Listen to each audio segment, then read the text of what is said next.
नमस्कार दोस्तों, स्ट्रॉन्ग वेस स्टडीज़ में आप सभी का स्वागत है। मैं दिनेश कुमार स्ट्रॉन्ग वेस स्टडीज़ के माध्यम से हम डिस्कस कर रहे हैं इलेक्ट्रोस्टैटिक्स। इलेक्ट्रोस्टैटिक्स में आज जो हम देखेंगे वो हैं आवेश पर और कूलाम के नियम पर बेस्ड न्यूमेरिकल प्रॉब्लम्स। पहली प्रॉब्लम है a polythene rubbed with wool is found to have negative charge of 3 × 10⁻⁻7 coulomb. इसमें दो चीज़ें ज्ञात करनी है। Number A, estimate the number of electrons transferred from which to which, यानी कि कितने इलेक्ट्रॉन ट्रांसफ़र हुए हैं और किस से किस पर हुए हैं। Is there a transfer of mass from wool to polythene, क्या वूल से पॉलीथीन पर जो इलेक्ट्रॉन ट्रांसफ़र होंगे क्या मास भी ट्रांसफ़र होगा। ये दो चीज़ें ज्ञात करनी हैं। तो प्रॉब्लम नंबर ए का सॉल्यूशन दिया है, यानी कि गिवन है Q = 3 × 10⁻⁻7 coulomb. We know that 1.6 × 10⁻⁻19 coulomb charge होता है इलेक्ट्रॉन का। देन Q = Ne, n = हो जाएगा Q/E 3 × 10⁻⁻7 अपॉन 1.6 × 10⁻⁻19। ये आ जाएगा 16 1 कम 16 8 1.8 7 5 और ये ऊपर जा कर के पावर हो जाएंगी प्लस की, ये माइनस की है तो 10⁻⁻19 + 7, यानी कि 1.875 × 10⁻⁻19 प्लस हो गया था -7, तो आंसर हो जाएगा 12, यानी कि इतने इलेक्ट्रॉन क्या होंगे, ट्रांसफ़र होंगे। अब यह कह रहा है कि पॉलीथीन पर कैसा चार्ज आया था, नेगेटिव चार्ज। तो इसका मतलब क्या हुआ कि पॉलीथीन पर इलेक्ट्रॉन पहुंचे थे। किससे गए थे, गए होंगे वूल से। तो इलेक्ट्रॉन का जो ट्रांसफ़र होगा, transfer of electron from wool to polythene, electron का जो ट्रांसफ़र होगा वो वूल से पॉलीथीन की ओर होगा। बी कह रहा है is there a transfer of mass from wool to polythene. तो मास के लिए क्या देखेंगे, अब इलेक्ट्रॉन हैं, जितने इलेक्ट्रॉन गए हैं उन इलेक्ट्रॉनों की संख्या आई थी 1.875, नंबर ऑफ इलेक्ट्रॉन आया था 1.875 × 10⁻12 नंबर ऑफ इलेक्ट्रॉन। एक इलेक्ट्रॉन के का जो मास होता है Me होता है 9.1 × 10⁻31 kg। So transferred mass from wool to polythene will भी हो जाएगा M = N × Me, 1.875 × 10⁻12 × 9.1 × 10⁻31। इसको कैलकुलेट करेंगे तो ये आ जाएगा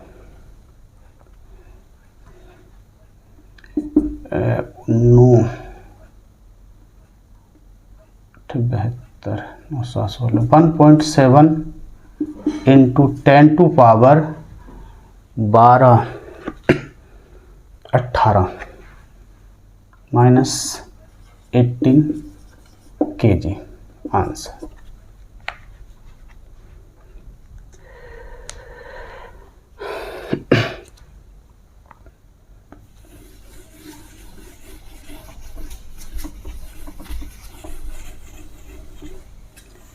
दूसरा है question number 2, can a body have a charge of 0.8 into 10 to power minus 19 coulomb.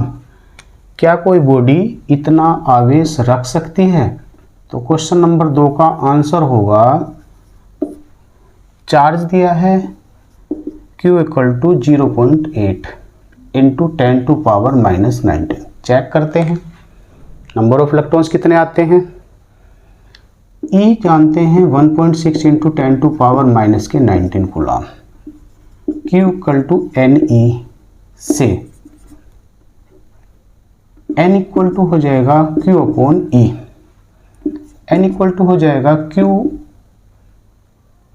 0.8 into 10 to power minus 19 upon 1.6 into 10 to power minus 19।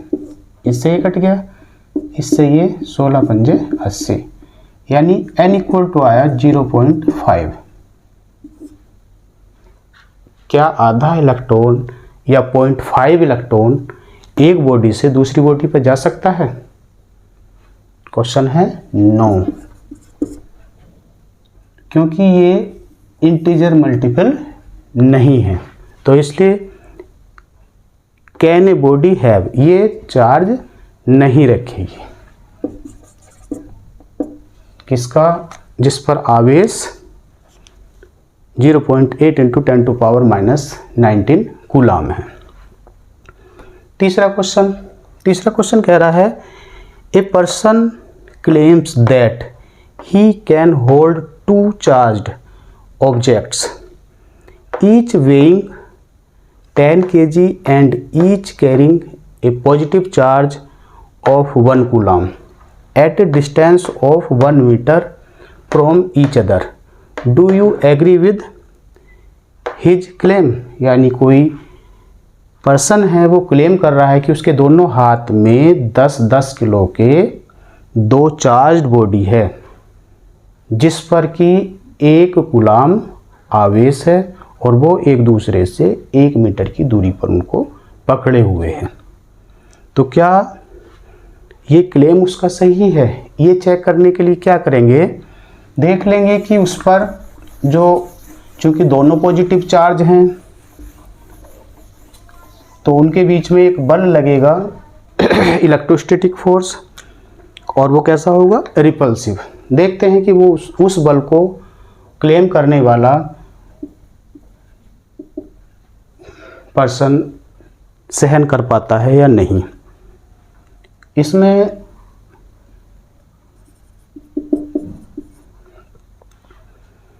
जो चार्ज हैं 2 बॉडी पर वो है Q equal to 1 coulomb, distance है 1 मीटर। तो इसमें देख लेंगे कि फोर्स कितना लग रहा है।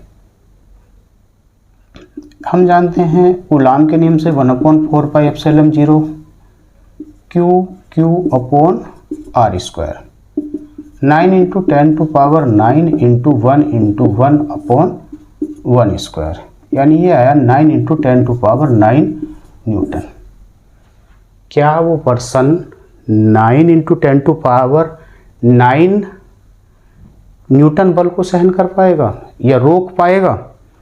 देख लेते हैं, इसका मास में कन्वर्ट कर देते हैं, क्योंकि mg बराबर होता है F के, तो g 10 रख लेंगे, m into 10 equal to 9 into 9, तो m आया 9 इंटू 10 टू पावर 8 किलोग्राम। और m इक्वल टू लिख सकते हैं हम 9 इंटू 10 टू पावर 5 टन। तो ये क्लेम क्या है? क्या इतना किलोग्राम वेट वो रोक पाएगा। तो do you agree with his claim, हम एग्री है या नहीं है ये बताना था। तो इट इज़ इम्पॉसिबल, ये क्या है, असंभव है कि ये जो क्लेम किया है इसने ये गलत है। तो लिख सकते हैं क्लेम इज या we not agree with his claim because the force is very large, so we are not agree with his claim। तो हम उसके क्लेम से एग्री नहीं कर सकते क्योंकि वो इतना वेट, इतना बल सहन ही नहीं कर पाएगा, रोक ही नहीं पाएगा। नेक्स्ट प्रॉब्लम है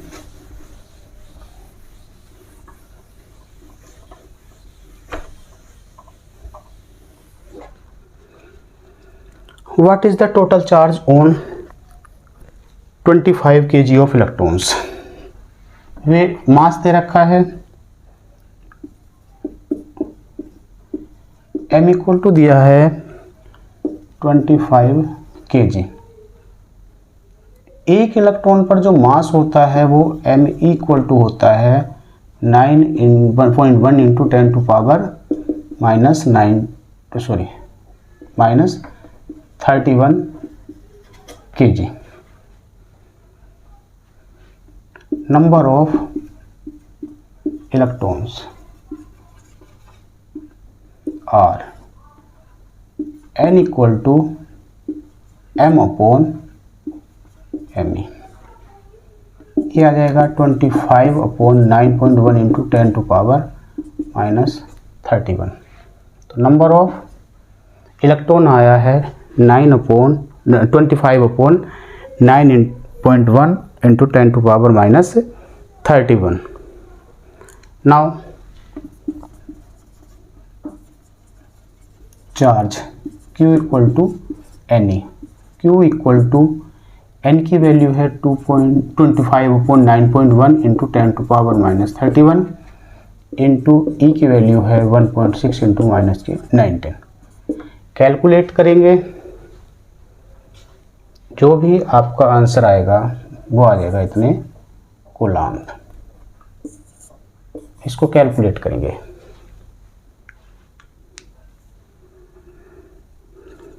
पांचवा क्वेश्चन है calculate the total positive charge और negative charge on a 3.11 gram copper penny. यानी कॉपर पेनी है कोई, उस पर कितने ग्राम है उसकी क्वांटिटी 3.11 ग्राम। तो उस पर देखना है कि कितना इस पर पॉजिटिव चार्ज होगा या नेगेटिव चार्ज होगा। पांचवा क्वेश्चन है कैलकुलेट द टोटल पॉजिटिव और negative charge on a 3.11 gram copper penny. यानी कि कॉपर पेनी के 3.11 ग्राम में टोटल पॉजिटिव या नेगेटिव चार्ज कितना होगा। तो solution number 5, quantity of penny is 3.11 gram. We know that atomic number of copper equal to 29, atomic mass of copper equal to 63.5। अगर हम एटॉमिक मास से इसकी मात्रा को डिवाइड कर दें तो कॉपर के कितने मोल्स हैं वो कैलकुलेट हो जाएंगे। तो number of moles in 3.11 gram पेनी, तो नंबर ऑफ मोल्स आ जाएंगे 3.11 अपॉन 63.5, इतने आए मोल्स। चूँकि एक मोल्स में नंबर ऑफ मॉलिक्यूल्स या नंबर ऑफ एटम्स या नंबर ऑफ आयंस होते हैं एवोगाड्रो नंबर के बराबर, और एवोगाड्रो नंबर होता है Na इक्वल टू 6.02 इंटू 10⁻23। तो इसमें इतने मोल्स में नंबर ऑफ कॉपर एटम आ जाएंगे, therefore number of copper atoms in 3.11 gram penny. Number of atoms आ जाएंगे 3.11 अपॉन 63.5 इंटू 6.02 इंटू 10⁻23, ये आए एटम्स।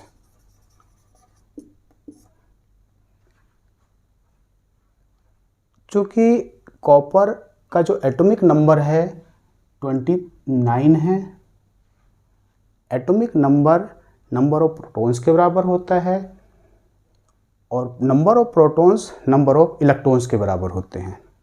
सो टोटल प्रोटॉन और electrons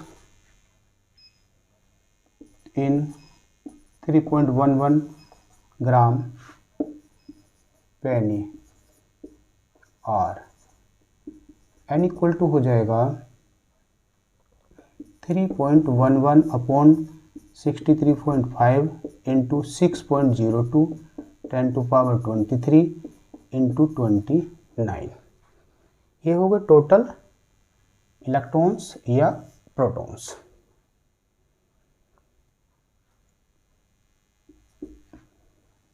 now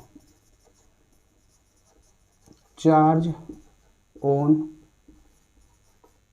Penney equal to n into e, दोनों की वैल्यू रखेंगे, कैलकुलेट करेंगे। तो यहाँ रख लेता हूँ value,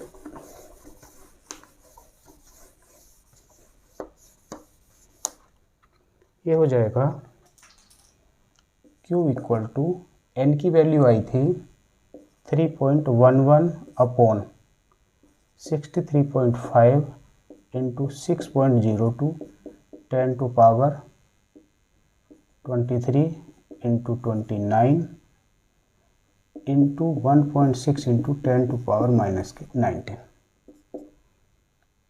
3.11 into 6.02 into 29 into 1.6 upon 63.5 into 10⁻⁴,